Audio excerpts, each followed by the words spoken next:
Hello friends. तो जैसा कि आप जानते हो कि वर्ग एक की जो मेरिट लिस्ट है वो मेरिट लिस्ट आपके लिए आ चुकी है। और मेरिट लिस्ट आने के बाद आपका चॉइस फिलिंग का ऑप्शन भी ओपन हो गया है, यानी आपको चॉइस फिलिंग करनी है। और मेरिट लिस्ट में अगर आपने अपना नाम अभी तक नहीं देखा है तो वो नाम भी आपको जल्द से जल्द देख लेना है। साथ ही साथ इस आगे की प्रक्रिया से रिलेटेड अगर आप कुछ जानकारी चाहते हैं तो उसके लिए भी आप हमें कमेंट कर सकते हैं। फिलहाल बहुत सारी अपडेट निकल कर आ रही है, उस अपडेट के ऊपर हम रुख कर लेते हैं। उच्च माध्यमिक शिक्षक अभ्यर्थी 23 से 27 दिसंबर तक कर सकेंगे शाला विकल्प का चयन, यानी आपको 5 दिन का अवसर मिला है चॉइस फिलिंग के लिए। 23 से 27 दिसंबर तक आपको चॉइस फिलिंग कर लेनी है एनी हाउ कंडीशन। आरक्षण नियमों के तहत अभ्यर्थियों को प्रस्तुत करना होगा अद्यतन प्रमाण पत्र, यानी जो आरक्षण के अंतर्गत आप आ रहे हैं उसी आरक्षण कैटेगरी का आपको प्रमाण पत्र यानी सर्टिफिकेट वहां पर प्रस्तुत करना होगा। स्कूल शिक्षा विभाग ने शिक्षक पात्रता परीक्षा 2018 के उच्च माध्यमिक शिक्षक पद हेतु चयनित अभ्यर्थियों के लिए शाला विकल्प चयन संबंधी निर्देश भी जारी किए हैं। वो निर्देश मैंने कल आपको बता दिए थे, एक बार और अभी उनको हम टैली कर लेंगे। आयुक्त लोक शिक्षण श्री अभय वर्मा जी ने बताया कि उच्च माध्यमिक शिक्षक पद हेतु जारी विज्ञापन 29 सितंबर 2022 के अनुक्रम में चयनित अभ्यर्थियों की सूची जारी की जा रही है। इस चयन सूची में सम्मिलित ऐसे अभ्यर्थी जिन्होंने नियुक्ति आदेश पूर्व में स्कूल शिक्षा अथवा जनजातीय कार्य विभाग द्वारा जारी किए जा चुके हैं, उन्हें शाला विकल्प के चयन का अवसर नहीं दिया जा रहा है। यानी कहीं ना कहीं जो पहले से डीपीआई या ट्राइबल दोनों में कार्यरत हैं उनको जो है चॉइस फिलिंग का अवसर यहाँ पर फिलहाल यहाँ पर नहीं दिया जा रहा है। श्री वर्मा ने बताया कि चयनित अभ्यर्थी 23 से 27 दिसंबर तक शाला के विकल्प का चयन कर सकेंगे। शाला विकल्प के समय अभ्यर्थी को न्यूनतम 50 विकल्प अथवा किसी विषय में 50 से कम रिक्तियां होने पर समस्त रिक्तियों का चयन करना होगा। यानी आप चॉइस फिलिंग करते हैं तो कम से कम आपको 50 विकल्प तो फिल करना ही करना है, और जिस विषय में 50 से कम विकल्प है उसमें तो सारी रिक्तियां आपको फिल करनी पड़ेगी चॉइस फिलिंग के टाइम। उन्होंने बताया कि समयावधि में अभ्यर्थी द्वारा शाला का विकल्प चयन न करने पर उपलब्ध रिक्तियों में से विभागीय प्राथमिकता के आधार पर शाला का आवंटन किया जाएगा। यानी अगर कोई कैंडिडेट चॉइस फिलिंग नहीं कर पाता है जो समयावधि दे रखी है उसके अंतर्गत, तो फिर उसको जो है विभाग की ओर से जिस प्रकार उसकी प्राथमिकता आती है उसी प्रकार उसको शाला मिल जाएगी। इसके साथ ही ऐसे अभ्यर्थी जिनका नाम के समक्ष प्रोविजनल लिखा गया है उनके दस्तावेज प्रमाणीकरण हेतु विश्वविद्यालय अथवा सक्षम अधिकारी जिनके द्वारा दस्तावेज जारी किया गया कोर प्रमाणीकरण के लिए भेजे गए हैं। प्रमाणीकरण के आधार पर संबंधित अभ्यर्थियों की अभ्यर्थता मान्य अथवा अमान्य की जाएगी। यानी जिस के सामने भी प्रोविजनल लिखा गया है, प्रोविजनल वाले जो अभ्यर्थी है हमारे उनके जो दस्तावेज है उनको वापस से रीवेरिफिकेशन के लिए भेजा गया है। इसके बाद जो है उनकी जानकारी पूरी यहाँ पर मिल जाएगी आगे। वर्मा जी ने बताया कि अभ्यर्थियों की अभ्यर्थता निरस्त की गई है, उनकी कारण सहित सूची पोर्टल पर उपलब्ध हो गई है। यानी जिन अभ्यर्थियों की अभ्यर्थता निरस्त हुई है उनकी भी सूची पोर्टल पर मिल जाएगी आपको, वो भी मैं भी आपको टैली करवा दूंगा। बताया उन्होंने कि जिन अभ्यर्थियों का चयन आरक्षण नियमों के तहत हुआ है डिजिटल जाति प्रमाण पत्र प्रस्तुत करना होगा।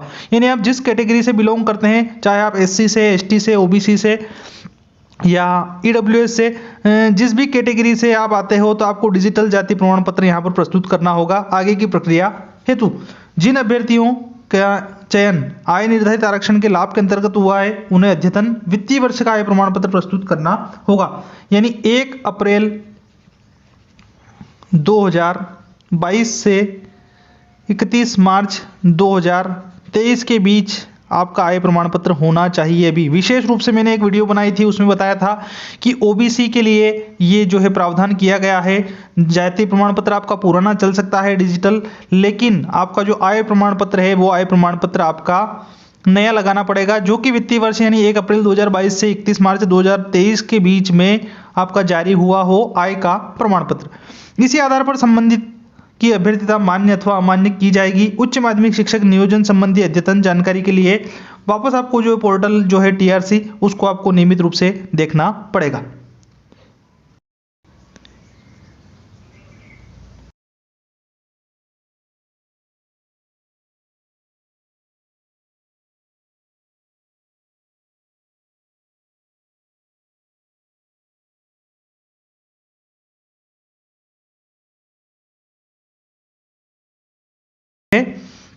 अभी फिलहाल वर्ग 1 की है तो हम बात वर्ग 1 की ही करेंगे यहाँ पर। इसी प्रकार वर्ग 2 की भी जानकारी जैसे आती है तो आप तक हम प्रोवाइड करा देंगे।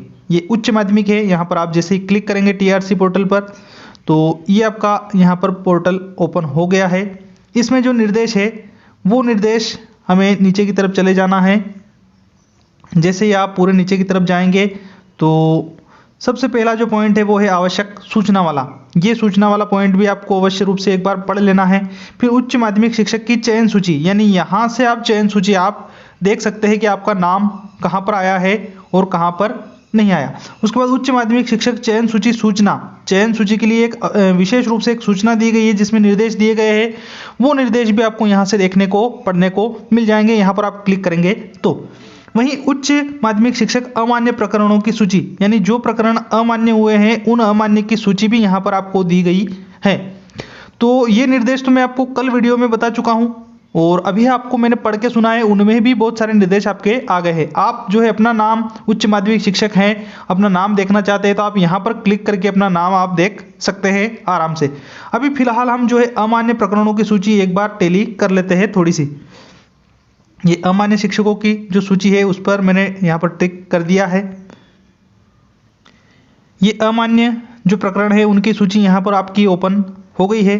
सब्जेक्ट यानी एग्रीकल्चर, ये रोल नंबर है, ये नाम दे रखा है। और ये स्नातकोत्तर की उपाधि सह विषय में अर्जित करना, स्नातक की उपाधि मूल विषय में नहीं होने से अमान्य। ठीक है, यानी स्नातकोत्तर की जो उपाधि है वो तो सह विषय में है उनकी, और स्नातक की उपाधि जो है वो मूल विषय में नहीं होने के कारण आपको रिजेक्ट कर दिया गया है। उसी प्रकार और जो कारण है वो यहाँ पर हम देख लेते हैं। जैसे व्यावसायिक और शैक्षणिक योग्यता विज्ञापन तिथि 29/9/2022 तक अर्जित नहीं करने से अमान्य, यानी 29/9/2022 से अगर बाद में आपका जो है सर्टिफिकेट आया है, चाहे मार्कशीट वगैरह, तो वो जो है फिर यहाँ पर आपकी अमान्य हो गई है इस कारण से। वहीं आगे अगर हम देखें तो बायोलॉजी, जैसे ये स्नातक की सभी वर्षों सेमेस्टर के अंक सूची अपलोड प्रस्तुत नहीं करने के कारण अमान्य भी कर दिया गया है। यानी जो स्नातक था आपका, उस स्नातक की सभी वर्ष की सेमेस्टर जो भी है उसकी अंक सूची आपने अपलोड नहीं करी, इसलिए भी आपको यहाँ पर अमान्य कर दिया गया है। उसके बाद एक और बायोलॉजी वाले का देखते हैं। अन्य राज्य का जाति प्रमाण पत्र होने तथा अनारक्षित प्रवर्ग हेतु निर्धारित अंक 90 से कम प्राप्तांक होने से अमान्य, यानी जो अदर स्टेट से थे उन्होंने भी जाति प्रमाण पत्र लगा दिया, जो कि कहीं ना कहीं अनारक्षित यानी यूआर कैटेगरी में फाइट किया, और यूआर कैटेगरी में फाइट करने के कारण 90 से कम अंक है और इसी कारण जो है आपको अमान्य यहाँ पर कर दिया गया।